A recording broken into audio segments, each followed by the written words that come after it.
Kuya Kilig! Kuya Kilig! Oh, Pinabibigay nga pala. ano to? Invitation yan. Galing sa ex mo. Kasi binyag ng anak niya. Ano? Punta ka ba? Pag-iisipan ko. What if hindi ako matid ng binyag? Ibig sabihin lang nun, naka-move on ka na. Wala ka nang pakialam sa kanya. Kung aatin pala ako, ibig sabihin, Ibig sabihin, may feelings ka pa sa ex mo, Kuya Kilig. dami mong alam ah. Make sure lang, Kuya Kilig.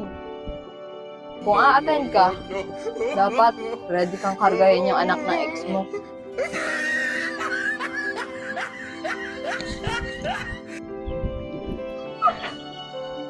Ano ka ba?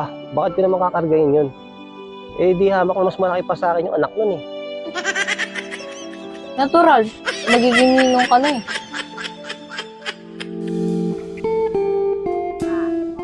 Kuya Kilig, anong ginagawa mo dito sa labas? Pumasok ko sa loob. Ah, okay lang ako dito. Naiyakas ako sa loob eh. O sige, ikaw bahala. Eh, pa ba nagsimula yung binyag? Anong binyag? Ano ka ba? Binyag ng anak ni ex? Ay, naku. Isang araw pa yung binyag ng anak ng ex mo. Ano? Eh, ano meron dyan sa loob? Ah, libing yan ng lolo ng classmate ko. Dinaalan dito sa simbahan kasi nilibing na. Ano, sabang ka sa libing? Ah, hindi na. Ikaw na lang.